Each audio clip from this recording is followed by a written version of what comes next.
Fenomena kenakalan remaja yang hari ini terus semakin meningkat itu beriringan dengan beberapa hal. Yang pertama karena faktor sosial media atau media sosial, medsos yang sekarang mampu untuk menyasar terhadap keseluruhan lapisan masyarakat.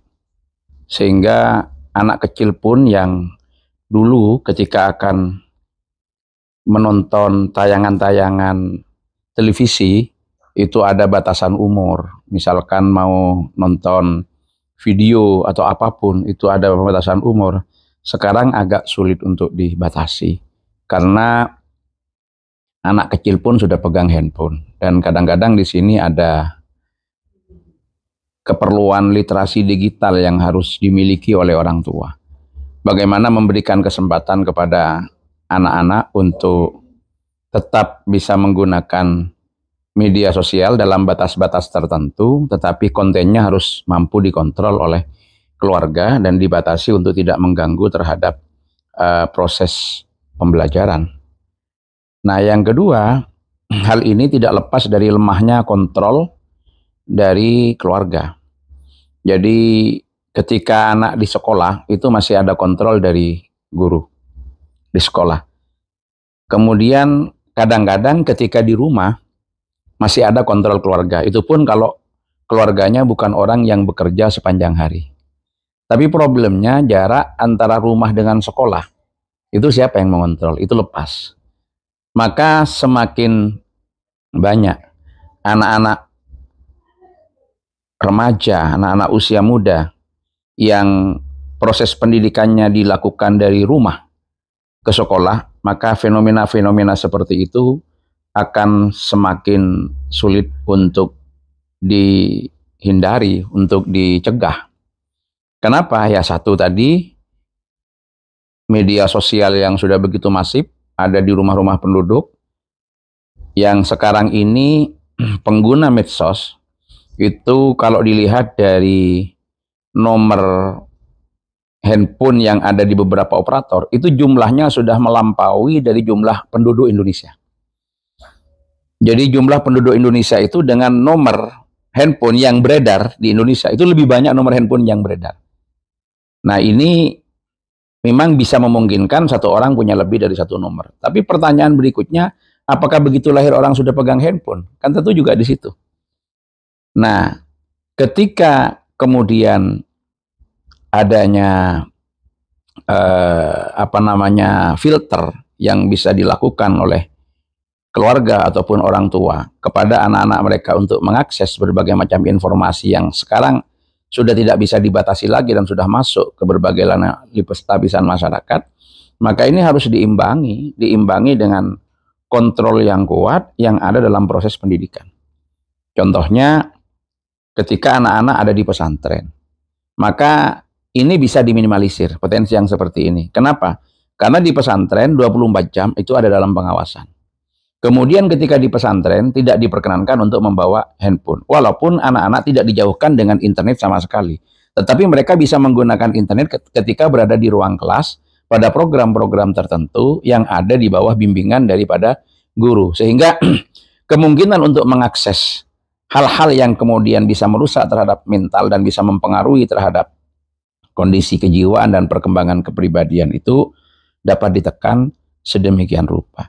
Jadi apa yang terjadi hari ini itu merupakan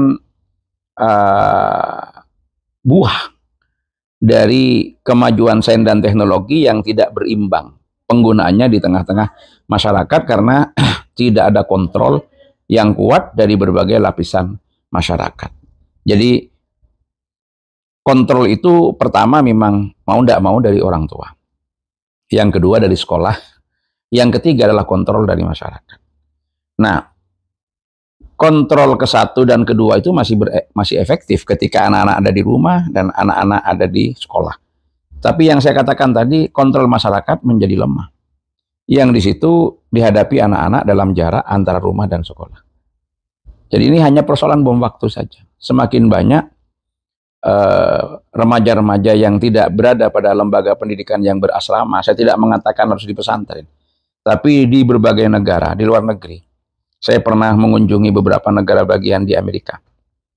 Semuanya itu menyatakan bahwa pendidikan yang ideal itu adalah boarding school, pendidikan berasrama.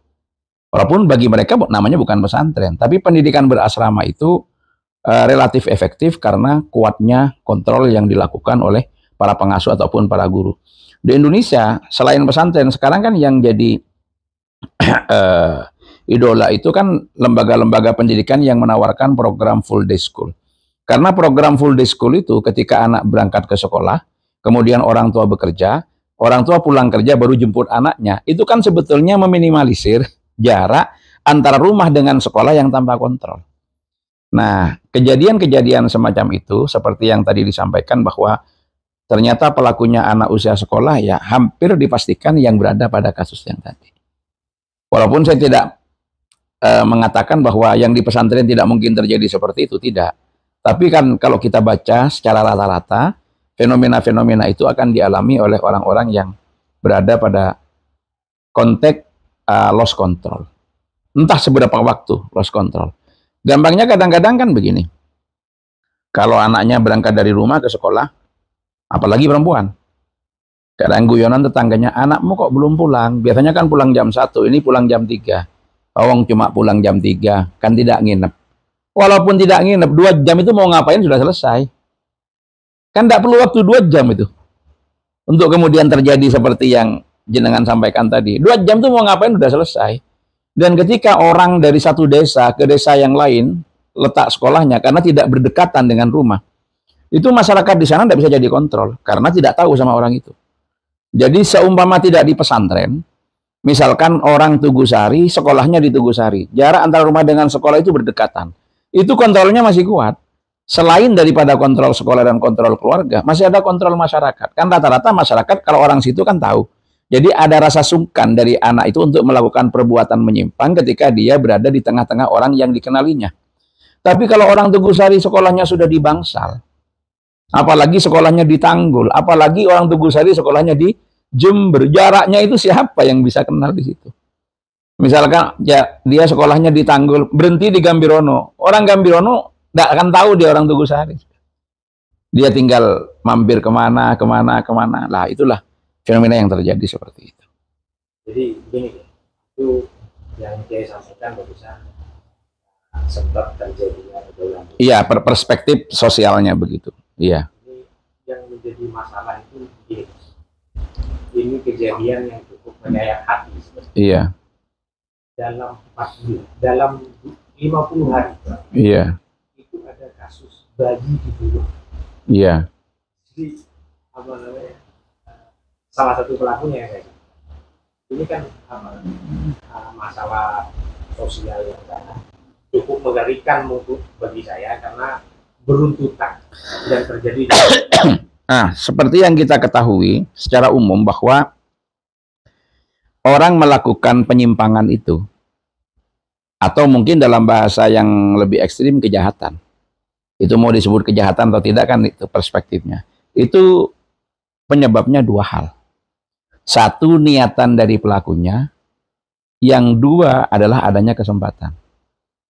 Niatan dari pelaku ini bisa dihentikan dengan pendalaman spiritual, dengan pengayaan intelektual, dan ada bimbingan dari guru ataupun para tokoh lah yang telah membimbingnya untuk membentuk akhlak dan kepribadiannya. Kalau ini berhasil, sebetulnya lebih efektif daripada kekuatan kontrol tadi. Artinya apa? Kalau orang sudah tidak punya niatan, walaupun kesempatan itu ada, ya dia tidak akan melakukan perbuatan menyimpang. Tapi ketika ini melemah, yang kedua itu adalah adanya kesempatan. Nah, yang saya katakan tadi, kesempatan itu bisa ditutup dengan kuatnya kontrol. Kontrol itu apa? Ada pengawasan dari keluarga, ada pengawasan dari guru-guru di sekolah, kalau dia di sekolah, masih sekolah, ada pengawasan dari masyarakat. Termasuk di situ ada penindakan dari pihak-pihak yang berwenang kepada orang-orang yang bersalah, kan contoh. Tapi keinginan itu hanya bisa dihentikan dari kesadaran spiritualnya. Yang kesadaran spiritual itu diawali dengan pengayaan intelektual, dengan belajar, dengan mengaji, dengan mendapatkan nasihat, akhirnya hilang kesempatan itu. Jadi ini beriringan akhirnya. Ketika anaknya tidak di pesantren, sekali lagi saya tidak mengatakan harus di pesantren, gitu.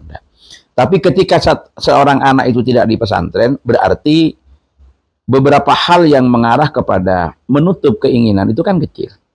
Kecuali memang dia punya kesadaran diri yang tinggi, punya kesadaran spiritual yang baik. Tapi secara umum ketika tidak ada guru, ketika tidak ini kan ini melemah. Apalagi kemudian didukung oleh kontrol yang lemah, maka terjadilah suatu perbuatan yang menyimpang itu. Nah, penyebabnya tadi, yang bisa anak-anak muda sekarang sudah melakukan itu karena akses berbagai informasi yang dalam tanda petik, informasi itu tidak selamanya pantas untuk dikonsumsi oleh anak-anak muda, sekarang tidak bisa dibatasi. Kalau dulu orang mau lihat tayangan yang macam-macam itu kan yang ada dulu di video. Zaman dulu lah, masih kecil saya. Dan video itu dulunya kasetnya itu harus tebal. Jadi kalau ada anak bawa kaset begitu, nanti masuk ke sekolah bisa dicek oleh gurunya, dikontrol, sudah bisa diawasi gitu. Artinya kalau nggak nekat-nekat banget, itu kan jarang. Walaupun tetap ada sih penyimpangan. Lama-lama dari kaset itu kemudian jadi CD. Kan ngecil sudah. Ngecil bawanya lebih enak. Tapi kalau masih bawa CD itu kan masih lebih tampak. Lama-lama ya sudah jadi SD card. Sudah kecil lagi sudah. Apalagi itu sudah masuk di handphone. Kemudian handphonenya tidak bisa dibatasi. Sepanjang yang saya tahu kan sekolah belum ada yang melarang anak siswa bawa handphone.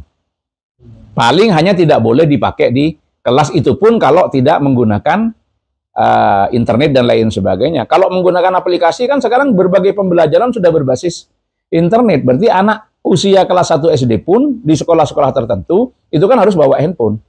Walaupun ketika di sekolah penggunaan yang macam-macam itu masih bisa dikontrol. Tapi imbasnya karena dia udah punya, begitu lepas kontrol kan bisa mengakses tayangan-tayangan itu. Kecuali orang tuanya juga bijak. Dan ini perlu ekstra pengawasan itu. Apalagi orang tua yang sibuk, yang berangkat pagi pulang malam. Sehingga perbuatan-perbuatan menyimpang itu terjadi di situ. Kira-kira untuk menekan supaya tidak lagi jadi kasus-kasus pembuangan bayi dan mungkin kasus pergaulan di atas. Ya tidak ada lagi caranya sebetulnya. Dari pengantar yang saya katakan tadi itu. Ya penguatan pendidikan.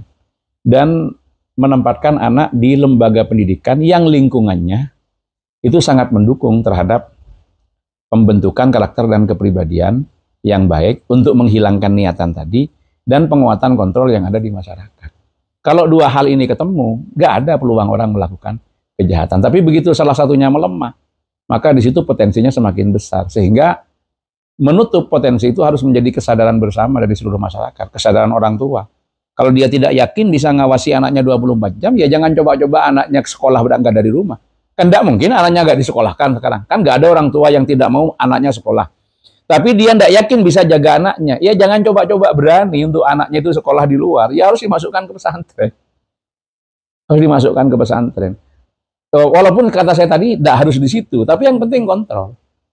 Kalau tidak di pesantren ya kontrolnya apa? Atau paling tidak lembaga full day school yang anak diantar oleh orang tuanya ke sekolah di pagi hari, kemudian dijemput pulangnya. Jadi anak itu sudah ada kesempatan untuk di luar, dari pulang bareng dengan orang tuanya. Itu kan yang banyak fenomena sekarang yang ada di kota. Jadi berangkat orang tuanya kerja, anaknya dimampirkan ke lembaga pendidikan. Pulangnya kan jam 4, orang tua juga sudah pulang kerja. Dimampiri lagi dibawa pulang ke rumah. Syukur-syukur habis maghrib masih bisa dititipkan ke TPQ, tapi dijemput lagi malam dengan orang tua. Lah kan di situ kan kesempatan bagi anak untuk melakukan perbuatan menyimpang kan semakin kecil, ditekan itu. Itu solusinya.